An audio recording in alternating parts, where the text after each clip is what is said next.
বয়স নিয়ে ভাবছেন? কত বয়স আপনার? 50, 60, 70, 80, আরও বেশি? আপনার বয়স যদি 50-এর বেশি হয়ে থাকে, আজকের কথাগুলো আপনার জন্য, জাস্ট আপনার জন্য। কারণ আজকে কিছু গুরুত্বপূর্ণ কথা বলবো, যেগুলো শুনলে আপনার মনের সব দুশ্চিন্তা দূর হয়ে যাবে। তাই শেষ পর্যন্ত শুনুন কথাগুলো। সর্বপ্রথম নিজেকে স্ট্রং রাখতে হবে, নিজেকে মোটিভেট করতে হবে। আপনি আপনার পরিবারের কর্তা, আপনার কথাই হবে শেষ কথা। এবার আপনি যদি নিজেকে অসহায় ভাবেন, আপনি যদি নিজেকে দুর্বল ভাবেন, তাহলে একটা সময় দেখবেন আপনার পরিবারের লোকজনই আপনার অসহায়ত্বের সুযোগ নিচ্ছে। শুধু পরিবারের লোকজন কি বলবো, এই পৃথিবীর প্রত্যেকটা মানুষজন আপনার অসহায়ত্বের সুযোগ নিচ্ছে। আপনার অর্জিত যা কিছু টাকা পয়সা, বাড়ি গাড়ি, যা কিছু আপনি কষ্ট করে উপার্জন করেছেন, সবটাই নিজের নামে রাখুন। অন্য কাউকে আপনি নমিনি রাখতেই পারেন, আপনি দান ধ্যান করুন, হাত তুলে দিন, সবই ঠিক আছে, কিন্তু নিজের নামে রেখে সব কিছু।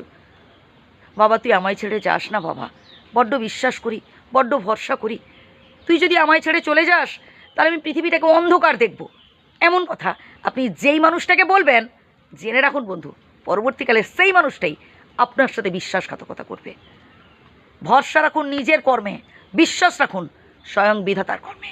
স্বয়ং বিধাতা যদি আপনার জীবনে দুঃখও দিয়ে থাকেন, তাতেই খুশি থাকুন। বিশ্বাস রাখুন যে না, আজকের এই দুঃখ কষ্ট যদি আপনি হাসি মুখে গ্রহণ করতে না পারেন, এরপর যে আরও ভয়ানক দুঃখ কষ্ট আসতে চলেছে আপনার জীবনে, তখন কি করবেন?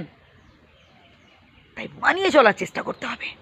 হ্যাঁ, একটা সময় আপনি আপনার পরিবারের জন্য অনেক কিছু করেছেন, অনেক স্যাক্রিফাইস করেছেন, কিন্তু এখন তাদের থেকে যতটুকুন পাচ্ছেন খুবই সামান্য। এতে কষ্ট পাচ্ছেন, মন খারাপ করছেন না বন্ধু, মন খারাপ করবেন না। আপনি আপনার দায়িত্ব পালন করেছেন, আপনি আপনার কর্তব্য পালন করেছেন, বাকিটা বিধাতার উপর ছেড়ে দিন। আপনার কর্ম যদি ভালো হয়, তার ফল ভালো হবেই।